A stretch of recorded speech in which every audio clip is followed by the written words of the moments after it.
معین اما بعد فوز باللہ من الشیطان الرجیم بسم اللہ الرحمن الرحیم یا ایھا الذین آمنوا لا تاکلوا الربا اضعافا مضاعفۃ واتقوا اللہ لعلکم تفلحون واتقوا النار التی اعدت للکافرین رب اشرح لی صدری ویسر لی امری واحلل عقدۃ من لسانی یفقہوا قولی صدق اللہ العظیم۔ حضرات محترم، آج ہم نے جس موضوع پر گفتگو کرنی ہے کہ سود کیا ہے، اس کے کیا نقصانات ہیں، قرآن و سنت میں اس کی حرمت کیا ہے، اور اس معاشرتی حوالے سے، معاشی حوالے سے، اخلاقی حوالے سے اس کی کیا تباہ کاریاں ہیں کہ جن میں آج یہ دنیا اور ہمارا یہ ملک لت پت ہے، اور جس سے چھٹکارے کی بظاہر کو صورت نظر نہیں آتی۔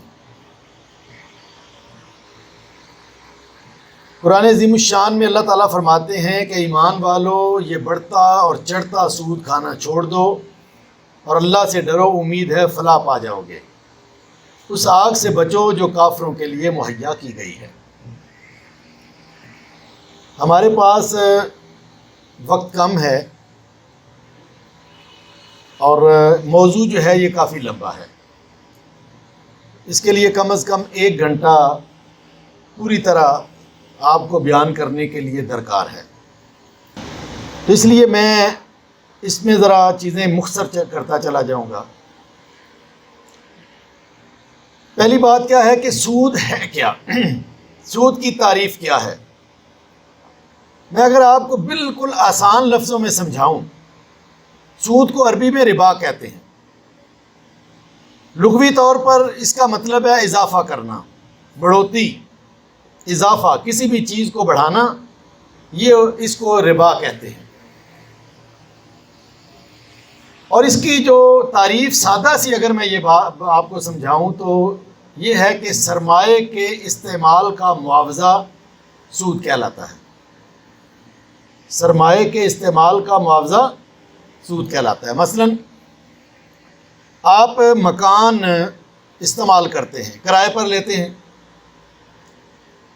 تو مکان 50 لاکھ کا ہے، آپ اس کے لیے 10 یا 15 ہزار روپے کرایہ دے رہے ہیں، 20 ہزار روپے کرایہ دے رہے ہیں، تو مکان کو استعمال کرتے ہیں نا جی، تو اس کا کرایہ آپ ادا کرتے ہیں۔ ایک یہ شکل ہو گئی۔ گاڑی کرایہ پر لیتے ہیں، اس کا کرایہ ادا کرتے ہیں۔ گاڑی 30 لاکھ کی ہے، آپ اس کا کرایہ ادا کرتے ہیں۔ لیکن جب آپ کو 30 لاکھ روپے ملتے ہیں اور 30 لاکھ روپے آپ کرائے پر لیتے ہیں، تو اس کا کرایہ وہ کیا ہوگا؟ وہ سود ہوگا۔ بات سمجھے؟ مکان کا کرایہ سود نہیں ہوگا۔ اسی طرح جو ہے وہ کسی چیز کا، کسی مشین کا، کسی گاڑی کا استعمال کرنا، اس کے نتیجے میں جو معاوضہ یا کرایہ وہ سود نہیں ہوگا، بلکہ کرنسی کا یا روپے کا یا ڈالر جو بھی ہو، اس کو اگر آپ لیتے ہیں تو یہ سود ہوگا، اس کا معاوضہ یا کرایہ ادا کرتے ہیں۔ سوال یہ پیدا ہوتا ہے، اور یہ لوگ سوال کرتے ہیں کہ جناب 30 لاکھ کی گاڑی استعمال کریں تو اس کا کرایہ جائز ہے، اور 30 لاکھ روپے کوئی اگر کسی کو قرض پر دے تو اس کا کرایہ جو ہے وہ مہینے بھر کا یا سال بھر کا کرایہ وہ اپنا جائز شمار کرتے ہیں۔ دیکھیں، مکان ہو، مشینری ہو، کوئی بھی ہو،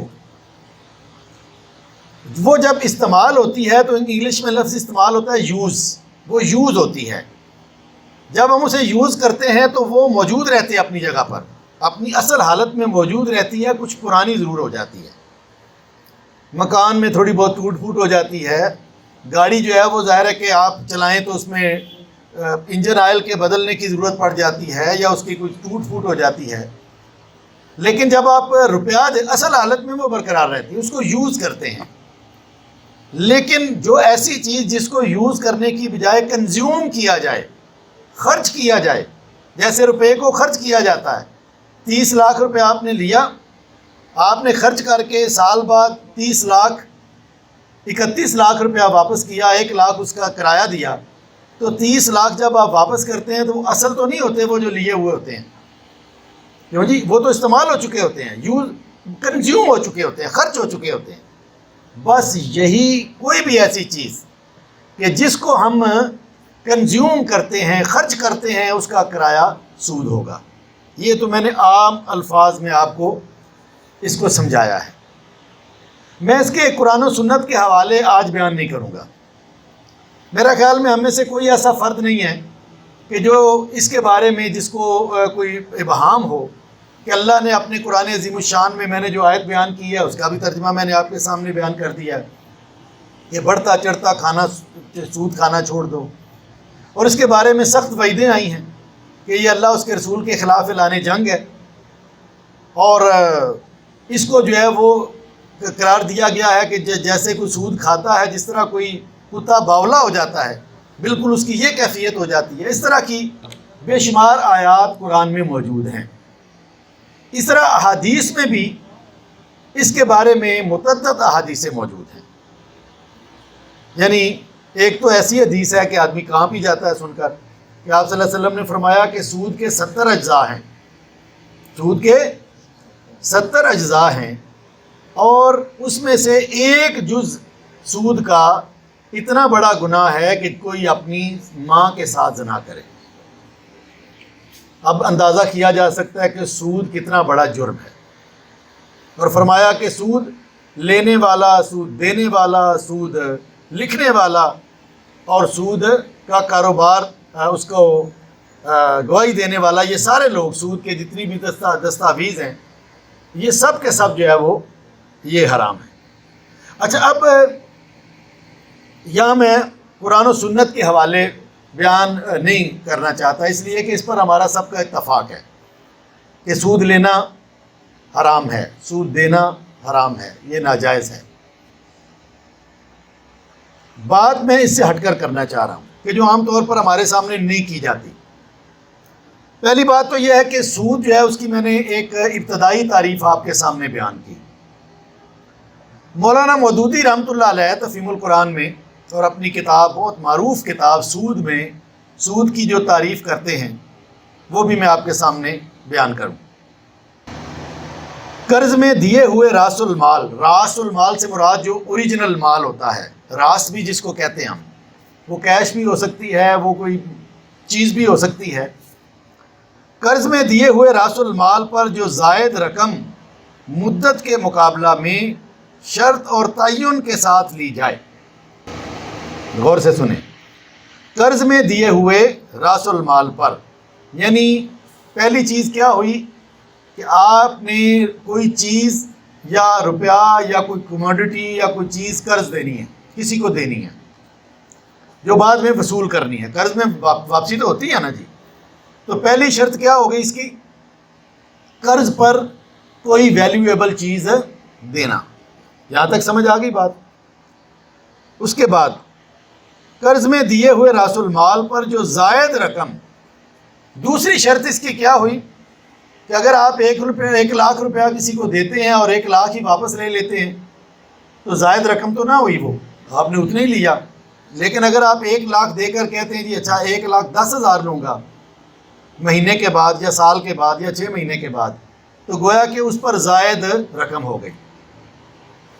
تو دوسری شرط ہو گئی کہ ایک تو قرض ہوتا ہے، دوسرا قرض کے ساتھ شرط کس بات کی ہوتی ہے؟ زائد پیسہ واپسی کا، وہ زائد دینا ہوتا ہے، ایکسٹرا دینا ہوتا ہے۔ یہ دوسری شرط ہو گئی۔ اس کے بعد اگلی چیز، وہ زائد، وہ شرط عائد کرتا ہے اور زائد رقم جو ہے وہ طے کرتا ہے کہ اتنی مدت گزرنے کے بعد، یعنی اس میں مدت کا تعین بھی ہوتا ہے۔ یہ نہیں ہوتا کہ ٹھیک ہے 1 لاکھ روپیہ لو، مجھے 1,10,000 واپس کرنا۔ کب؟ 50 سال بعد، سال بعد، 100 سال بعد۔ جب بھی کوئی سود پر قرض دیتا ہے تو اس کے ساتھ مدت تعین کرتا ہے کہ نہیں کرتا؟ لازماً ہوتی ہے۔ ویسے آپ قرض دیتے ہیں تو بعض اوقات آپ مدت کا تعین نہیں کرتے، کہ اچھا بھائی لے لو، جب ہوئے دے دینا. لیکن سود والا کبھی بھی جو ہے وہ اس طرح نہیں ہوتا کہ لے لو جب چاہے دے دینا. وہ شرط لگاتا ہے کہ جی یہ شرط ہے کہ اتنی مدت کے بعد آپ واپس کریں گے تو اس پر 5% آپ کو دینا پڑے گا، اتنی مدت کے بعد دیں گے تو 10% دینا پڑے گا، اتنی مدت کے بعد دیں گے تو اتنا دینا پڑے گا. ایسے ہی ہوتا ہے. تو گویا کہ یہ مدت کی شرط بھی اس میں ہو گئی کہ اس میں مدت بھی ساتھ طے پا جاتی ہے. یہ ہیں 4 چیزیں جو اس میں موجود ہوتی ہیں جس کی وجہ سے یہ سود کہلاتا ہے. وہ جو زائد رقم ہوتی ہے اصل میں اس کو ربا کہتے ہیں. وہ جو زائد رقم قرض لینے والا وہ دینے والے کو واپس جب کرتا ہے تو زائد رقم جو ادا کرتا ہے وہ ہے اصل میں سود یا ربا. اچھا اس میں 4 شرطیں ہو گئیں. پہلی شرط کیا ہوئی کہ قرض پر رقم یا مال دیا جاتا ہے. قرض پر مطلب بعض دفعہ ایسا بھی ہوتا ہے کہ دکاندار کے پاس کوئی شخص گیا، اس نے جو ہے وہ مال خریدا، پیسہ نہیں لیا، مال خریدا، 1 لاکھ کا مال لے گیا. اب اس کے اوپر بھی اگر شرط ہوگی کہ اتنی مدت کے بعد دو گے تو اتنا پیسہ ایکسٹرا لوں گا اور اتنی مدت کے بعد دو گے تو اتنا ہوگا، تو وہ بھی سود ہوگا. ایک تو ہو گیا قرض پر رقم دی جائے، پہلی شرط یہ ہو گئی. دوسری کیا ہوئی؟ اصل مال پر اضافہ کیا جائے. تیسری ہو گئی اضافہ کا تعین مدت کے ساتھ اٹیچ ہو، اتنی مدت ہوگی تو یہ. اور چوتھا ہوگا کہ اس میں شرط ہوگی، شرط یہ جو مدت کی شرط ہوتی ہے اور اضافے کی کنڈیشن ہوتی ہے، کھلا نہیں چھوڑ دیا جاتا. ان 4 چیزیں جب کسی سودے میں موجود ہوں تو اس کا مطلب ہے کہ وہ سود ہے. کہ ہم نے جب بھی کسی کو قرض دینا ہے یا مال دینا ہے کسی کو یا لینا ہے تو اس پر اگر یہ شرط لگائیں کہ اتنی مدت کے بعد اتنے فیصد اضافے کے ساتھ واپس کرنا پڑے گا تو یہ سود ہوگا. ٹھیک ہے جی. اب زمانہ جاہلیت میں سود کی مختلف شکلیں جو ہوتی تھیں وہ کون کون سی تھیں؟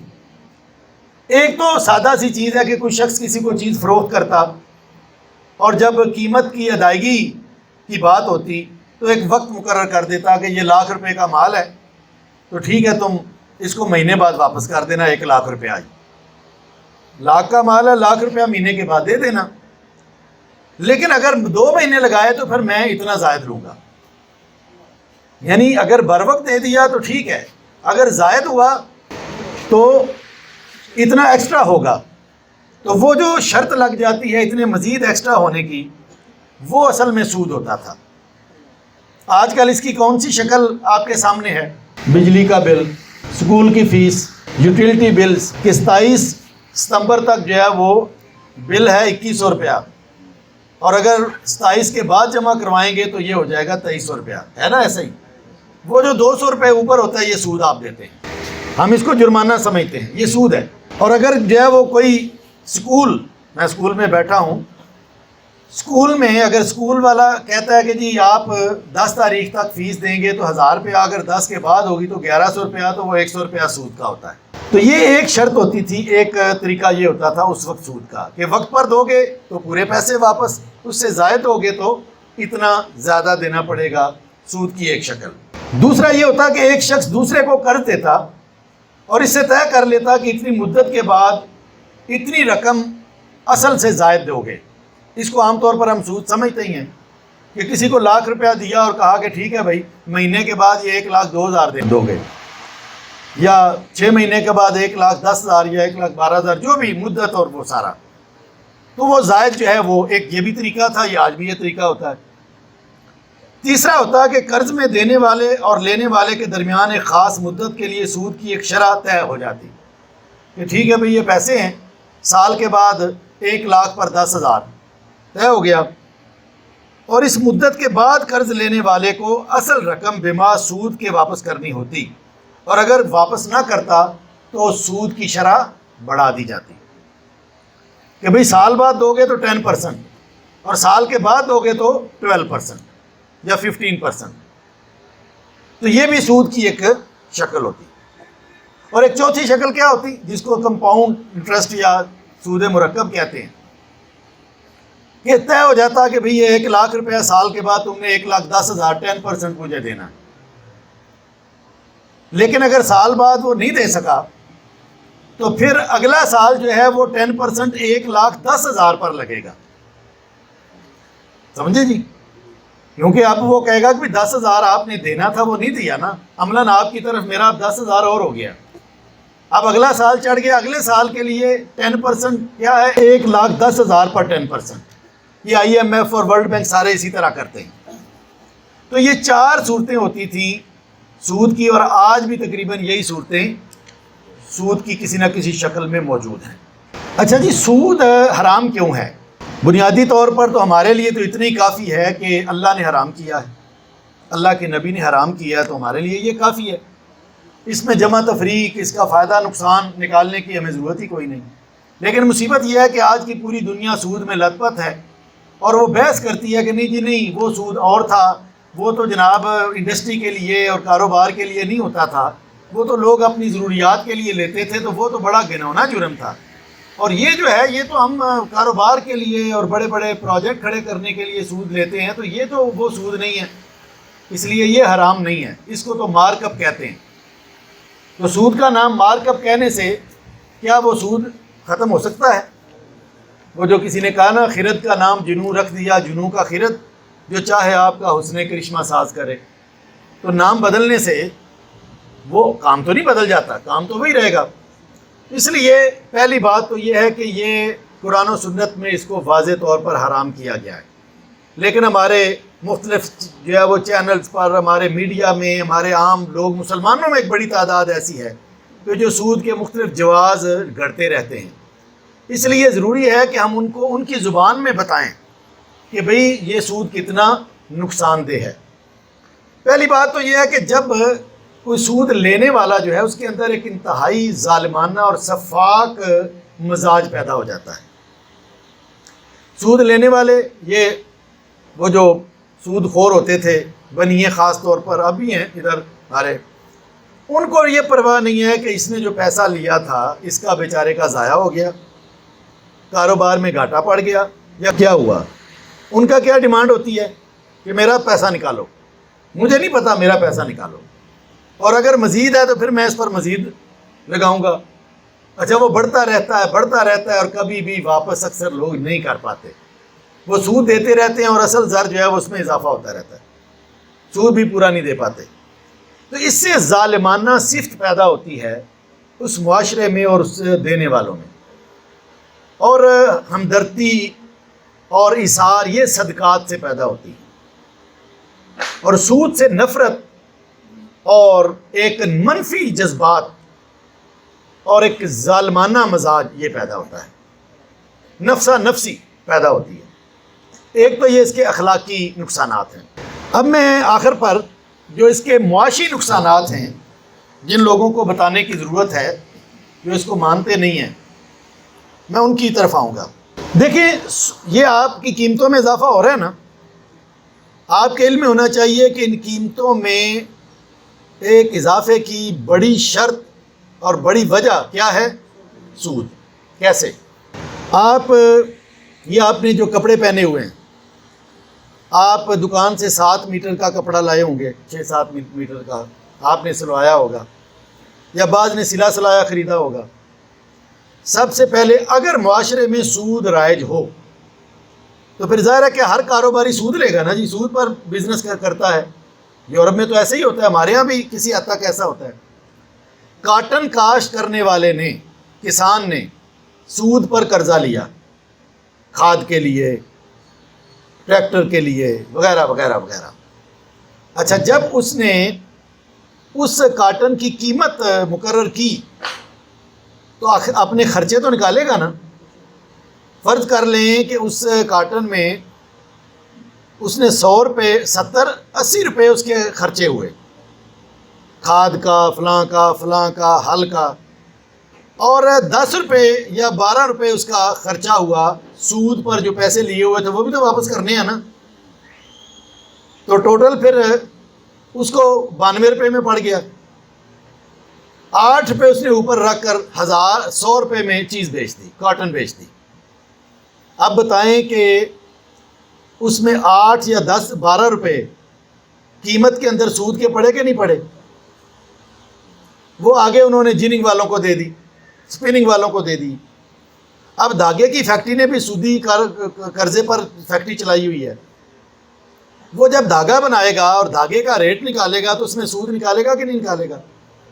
10-12 روپے وہ بھی ڈال دے گا۔ آگے وہ کپڑے والے کو جب دے گا دھاگا تو گویا کہ اس دھاگے میں 10 روپے اس کے اور 10-12 روپے پہلے کاٹن والے کے شامل ہو چکے ہوں گے، یعنی وہ 100 روپے سے 115-20 روپے تک چلا گیا ہوگا۔ اس کے بعد جب کپڑا لوم والا یا کپڑا بنانے والا بنائے گا تو 10-12 روپے اس نے بھی اپنے سود کے ادا کرنے ہیں، جو وہ بھی قیمت میں لگائے گا، وہ بھی شامل ہو جائیں گے۔ آگے اس کی ڈائنگ والا بھی 10-15 روپے تو اس نے بھی سود پر لیا ہوا ہے۔ اگر گارمنٹس میں چلے جائیں تو 10 روپے اس میں بھی شامل کر لیں، تو اگر 200 روپے کا یا 150 روپے کا سود بنا یا 250 روپے کا، تو اس میں 40 سے 50 روپے سود کی ادائیگی ہے، جو 4-5 مرتبہ، جس طرح ویلیو ایڈڈ ٹیکس نہیں کہتے، یہ ویلیو ایڈڈ سود ہے، اور یہ آپ ادا کرتے ہیں، میں ادا کرتا ہوں، جن کا سود سے دور دور تک لینا دینا کوئی نہیں ہوتا۔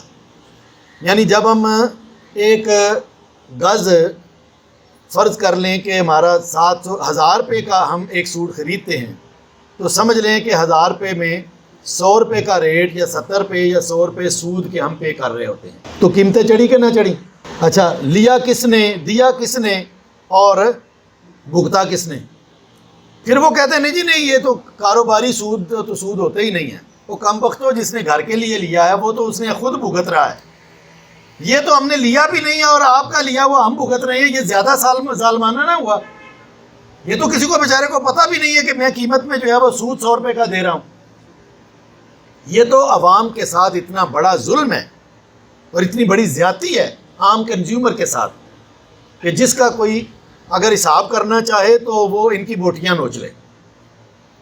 تو مہنگائی کی ایک بڑی وجہ سود میں اضافہ ہوتی ہے، اور بھی وجوہات ہوتی ہیں، لیکن ایک مستقل وجہ، بڑا اچھا چلو یہ ڈالر بڑھ گیا، کم ہو گیا، اس کی وجہ سے جو ہے وہ ریٹ بڑھ گئے، یا شارٹیج ہو گئی، یا فلاں چیز ہو گئی، فلاں سب کچھ ٹھیک رہے، معاشرے میں ہر چیز بڑا بہترین کاروبار ہو رہے ہوں، تو پھر بھی جو قیمت ہوتی ہے، قیمت میں آپ سمجھیں کہ 10%، 12% آپ کے جوتی آپ خریدتے ہیں، آپ کپڑا خریدتے ہیں، آپ کو کھانے کی چیز خریدتے ہیں، اس میں سے کوئی 10%، 12%، 8% سود کا پیسہ آپ قیمت میں دے رہے ہوتے ہیں۔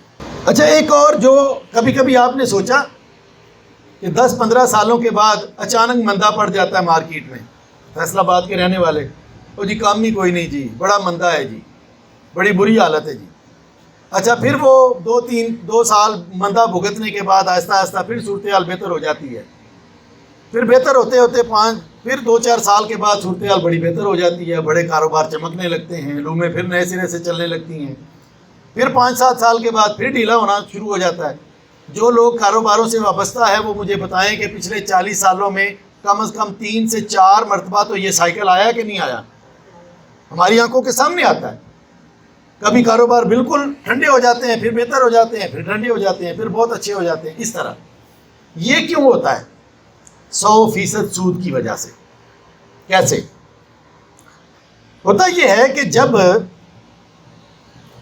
فیکٹریاں چل رہی ہوتی ہیں، بڑی فیکٹریاں عام طور پر سود پر، یہ قرضوں پر چلتی ہیں، فیکٹریاں چل رہی ہوتی ہیں، فیکٹریاں پروڈکٹ دے رہی ہوتی ہیں، تو جوں فیکٹری بہتر ہوتی جاتی ہے، فیکٹری پہ فیکٹری لگ رہی ہے، کاروبار بوم پہ آ رہا ہے، تو بینک کیا کرتے ہیں کہ جب نئی فیکٹری لگتی ہے جی مجھے بھی قرضہ دیں، دوسری فیکٹری لگتی ہے مجھے بھی قرضہ دیں، پہلے سود ہوتا ہے 8% شروع میں، فرض کر لیں۔ جب ڈیمانڈ بڑھتی ہے بینکوں کے پاس تو وہ کیا کرتے ہیں، پھر وہ پرسنٹیج بڑھا دیتے ہیں، وہ کہتے ہیں اچھا ڈیمانڈ بڑھ گئی آپ تو 10% پر دیں گے بھائی، تو جو پہلے فیکٹریاں لگیں وہ 8% پر لگیں، اگلی فیکٹریاں 10% پر۔ اچھا، وہ فیکٹریاں چل رہی ہوتی ہیں تو اور لوگ آتے ہیں، اچھا کاروبار بڑے چل رہے ہیں بھائی، ہمیں بھی قرضہ دیں بھائی، وہ 12% پر ان کو قرضہ ملتا ہے، اگلوں کو 14 پر، اگلوں کو 16 پر۔ اچھا، یہ تو ہو گیا شروع میں۔ جب ادائیگی کی باری آتی ہے، اب جو 8% پر سود پر لے کر پروڈکٹ تیار کر رہا ہے وہ اس میں کتنے پیسے ڈالے گا سود کے قیمت میں؟ 8 روپے. اور جو 16 پر لے رہا ہے وہ کتنے ڈالے گا؟ 16 روپے. اب ظاہر ہے کہ ایک نے قیمت نکالی کسی چیز کی 100 روپے, اس کو وہ چیز پڑی فرض کریں 85 روپے میں, اس نے 8 روپے سود کے اس میں ڈال دیے تو کتنے ہو گئے؟ 93 روپے. 7 روپے اس نے اس میں سے بچت نکال لی. جس نے لیا 16% پر, مارکیٹ میں تو وہ ریٹ نہیں نا بڑھا سکتا. اچھا وہ 16% اس کو بھی کاسٹ پڑی 83 روپے میں, 85 روپے میں. اب اس پر 16 جمع کر لیں 85 میں تو گھر میں کتنا پڑا؟ 101 میں. اب وہ 100 میں بیچ سکتا ہے. جب وہ نہیں بکتی اور جب اس کو جو ہے وہ مارکیٹ میں اس کو مہنگا, وہ فیکٹری بند ہونا شروع ہو جاتی ہے. اچھا جب وہ بند ہوتی ہے تو ایک فیکٹری بند نہیں ہوتی, ایک فیکٹری بند ہوتی ہے اس کے ساتھ 1200 مزدور بھی بند ہوتے ہیں, فارغ ہوتے ہیں. اس کو دینے والے کو کیمیکل دے رہا ہے, کو کچھ دے رہا ہے, کو کچھ دے رہا ہے, ان کے بھی پیسے رک جاتے ہیں. فیکٹری بند ہو گئی, کاروبار, لوگ فارغ ہوئے, اب بے روزگاری پھیل گئی. جب وہ کچھ لوگ فارغ ہوئے, ان کی آمدنیاں کم ہوئی, تو اس کی وجہ سے ایک وہ فیکٹری بند نہیں ہوئی, وہ 14% والے, 16 والے, 15 والے اور بھی کئی فیکٹریاں بند ہوئیں. اور جب فیکٹریاں بند ہوئیں تو اس سے بے روزگاری پھیلی. اب وہ جو پہلے پروڈکٹ بن رہی ہے وہ بھی لوگ خرید رہے ہیں نا, تو اب لوگوں میں سے کچھ 5%, 10% بے روزگار ہو گئے, کچھ کے کاروبار بیٹھ گئے. تو اب وہ جو جتنی پروڈکٹ پہلے تھی مارکیٹ میں, کیا وہ اتنی مقدار میں لوگ خرید سکیں گے؟ اس لیے کہ لوگوں بے روزگار ہو کر کم آمدنیوں کے ساتھ تو وہ نہیں خرید سکیں گے. اس کی ڈیمانڈ کم ہو جائے گی. اس چیز کی کم ہونے کی وجہ سے وہ جو 14 اور 12% والے ہیں وہ فیکٹریاں بھی بند ہونا شروع ہو جائیں گی. اور ایسے کاروبار جو بڑا, ہم کہتے ہیں کیا بات ہے جی, بڑا جی کیا بات ہے, بڑا بوم آیا ہوا ہے, ایسے وہ تیزی سے نیچے آنا شروع ہوگا. لوگ فارغ ہو رہے ہوں گے, فیکٹریوں والے فارغ کر رہے ہوں گے, انکم کم ہو رہی ہوگی. انکم کم ہوگی تو چیزیں مارکیٹ میں پڑی رہیں گی, خریدنے والا کوئی نہیں ہوگا. شاپنگ سینٹر بھرے ہوں گے, دکانیں بھری ہوں گی, خریدنے والوں کے پاس پرچیزنگ پاور نہیں ہے. نتیجتاً کیا ہوگا کہ وہ بزنس آہستہ آہستہ ڈاؤن ہوتا چلا جائے گا. ہوتے ہوتے ہوتے ہوتے اس کو کہتے ہیں ریسیشن, یعنی ڈاؤن ہونا, حتیٰ کہ وہ بالکل ڈپریشن میں آ جائے گا, یعنی مندہ ہو جائے گا. اب بندہ ہاتھ پر ہاتھ دھرے بیٹھے ہیں, تو جی کام نہیں ہے, یہ نہیں ہے, وہ نہیں ہے. سمجھ نہیں آ رہی کہ کیوں کام نہیں ہے. اصل میں کام میں بہت بڑا فیکٹر کیا ہے؟ سود کا. اب پھر حکومت آگے بڑھتی ہے. اب جب ڈیمانڈ کم ہوتی ہے تو ساتھ بینک والے بھی وہ 16 سے 14, 14 سے 12, اچھا لے تو لو بھائی, اچھا 10% پر ہی لے لو بھائی, 8 پر ہی لے لو. جب وہ بالکل جو ہے وہ ڈاؤن ہوتا ہے تو پھر حکومت کچھ انسینٹیو دیتی ہے, بینک کم کرتے ہیں, لوگ پھر دوبارہ جو ہے وہ کہتے ہیں اچھا اتنے تھوڑے ریٹ پر سود پر مل رہا ہے, چلو دوبارہ قسمت آزمائی کرتے ہیں. نئی پارٹیاں میدان میں آ جاتی ہیں, فیکٹریاں دوبارہ چلنے لگتی ہیں, پھر اوپر کو جانا شروع ہو جاتا ہے. پھر ریٹ جو ہے وہ سود کے بڑھتے ہیں تو پھر کچھ ڈاؤن ہونا شروع ہو جاتے ہیں. اس طرح 8-10 سالوں میں یہ سرکل گھومتا ہے. اور جو تھوڑے سرمایہ والے ہوتے ہیں وہ بالکل بیڑا غرق ہونا شروع ہو جاتا ہے ان کا. وہ جو ڈپریشن اور وہ جو بحران ہے اس کا سامنا نہیں کر پاتے, اور بڑے سرمایہ والے پھر بھی سروائیو کر جاتے ہیں. تو یہ جو معاشی طور پر تباہی پھیلتی ہے بار بار ہر 10-12 سالوں کے بعد, لومیں جی بک رہی ہیں, جی لومیں بک رہی ہیں, ہاں جی وہ لوہے کے مول پر بک رہی ہیں, وہ ایسے ہوتا ہے. اور پھر 10-12 سالوں کے بعد دوبارہ نئی لومیں لگنی شروع ہو جاتی ہیں. تو جس معاشرے میں اس طرح کی جو ہے وہ چکر ہوں اوپر نیچے, وہاں پر کبھی بھی معیشت سٹیبل نہیں ہوتی, اور اس کے نتیجے میں جو ہے وہ بڑی مچھلیاں تو قائم رہتی ہیں اور چھوٹی مچھلیاں بیچاری کھائی جاتی ہیں, اور بے روزگاری پھیلتی ہے, آمدنیاں کم ہوتی ہیں, اور معیشت کا بیڑا غرق ہونا شروع ہو جاتا ہے. اور سود کی وجہ سے ہماری معیشت تباہ ہوتی ہے. اگر اس سود کی جگہ زکوٰۃ ڈال دیں تو کبھی بحران آئے ہی نہ, کبھی بحران آ ہی نہیں سکتا. اگر اس سود کو نکال دیں اور معاشرے میں زکوٰۃ کو 100% نافذ کر دیں. اب میں آخر پہ بات کرتا ہوں, جیسے بانڈز کی بات آئی ہے. دیکھیں کچھ چیزیں ایسی ہیں کہ جن کے آگے بیک پہ سود ہوتا ہے. بانڈز کیا ہوتے ہیں؟ انعامی بانڈ. مارکیٹ میں جب حکومت کو پیسے کی ضرورت ہوتی ہے، ایک تو ہوتا ہے نا کہ حکومت پیسہ پرنٹ کرتی ہے اسٹیٹ بینک سے کہہ کر، ضرورت ہو گئی، پیسہ ہے نہیں، وسائل ہے نہیں۔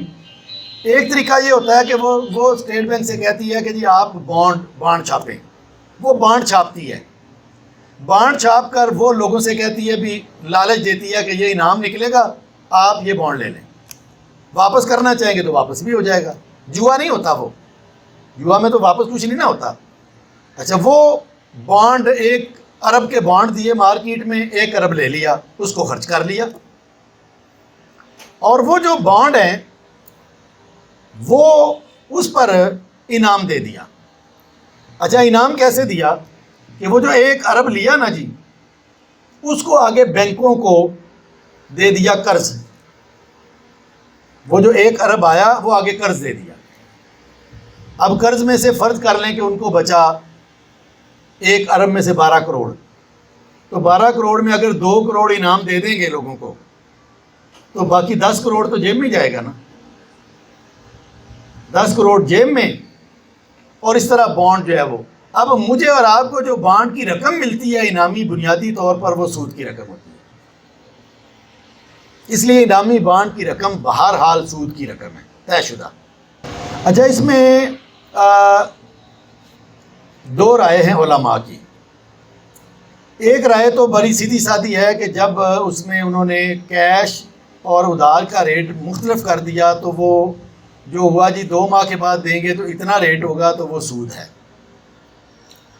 لیکن علماء کی ایک اچھی خاصی تعداد ایسی بھی ہے کہ جو وہ اس کو سود قرار نہیں دیتی، وہ کہتے ہیں کہ جی یہ اس کے اپنے ریٹ ہیں، ہاں 2 ماہ کے بعد اگر کوئی نہیں دیتا تو مزید اس پر اگر وہ ڈال دیتے ہیں تو پھر سود ہے۔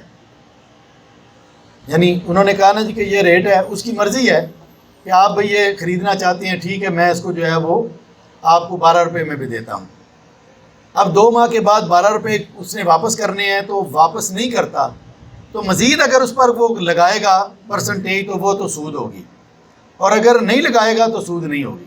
اس بارے میں 2 رائے ہیں علماء کی، اور دونوں اچھی خاصی مطلب موجود ہیں۔ اس لیے اس علماء کی ایک بڑی رائے سے وہ پھر دکاندار یا تاجر اس کو اختیار کر لیتے ہیں، اور اس کو اختیار کرتے ہیں تو وہ کہتے ہیں جی کہ یہ علماء کی ایک بڑی تعداد کی رائے ہے، اس لیے یہ سود نہیں ہے، اس لیے یہ متنازع بات ہو جاتی ہے۔ اس لیے میں اس پر کوئی ایسا اپنی رائے نہیں دے سکتا، کیونکہ علماء کی دونوں طرف کوئی نہ کوئی دلائل موجود ہیں۔